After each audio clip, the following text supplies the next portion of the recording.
નમસ્કાર, કલમયુદ્ધ સમાચારની સાથે હું છું આપની સાથે પાયલ બામભણિયા। તો જોઈએ આજના મહત્વના સમાચારમાં।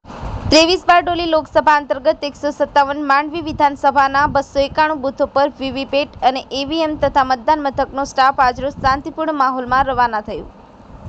23 બારડોલી લોકસભાના અંતર્ગત 157 માંડવી વિધાનસભાના 291 બૂથો અને ઈવીએમ તથા મતદાન મથકોનો 1500 થી વધારે મતદાન સ્ટાફ આજરોજ Mandvi arts and commerce college ખાતેથી રવાના થયો હતો।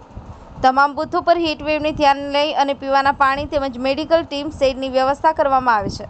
વધારે મતદારો ધરાવતા બૂથો પર ચૂંટણી પંચની સૂચના મુજબ વધારાનો સ્ટાફ પણ ફાળવવામાં આવે છે। આમ આવતીકાલે તારીખ 7 મેના રોજ મતદાન પ્રક્રિયા ખૂબ જ સારી રીતે પૂર્ણ થાય તે માટે ચૂંટણી પંચ સજ્જ છે।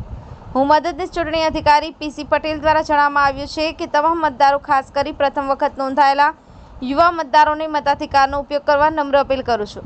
આ ચૂંટણી વ્યવસ્થામાં મદદનીશ ચૂંટણી અધિકારી પીસી પટેલ, સુરત જિલ્લા વિકાસ અધિકારી શ્રી, મામલતદાર માંડવી, એફઆર વસાવા તાલુકા વિકાસ અધિકારી RS Solanki, DYSP jetty Sonara, PI Himmatbhai Patel તથા ચૂંટણી ફરજ પરનો સ્ટાફ ઉપસ્થિત રહ્યો હતો।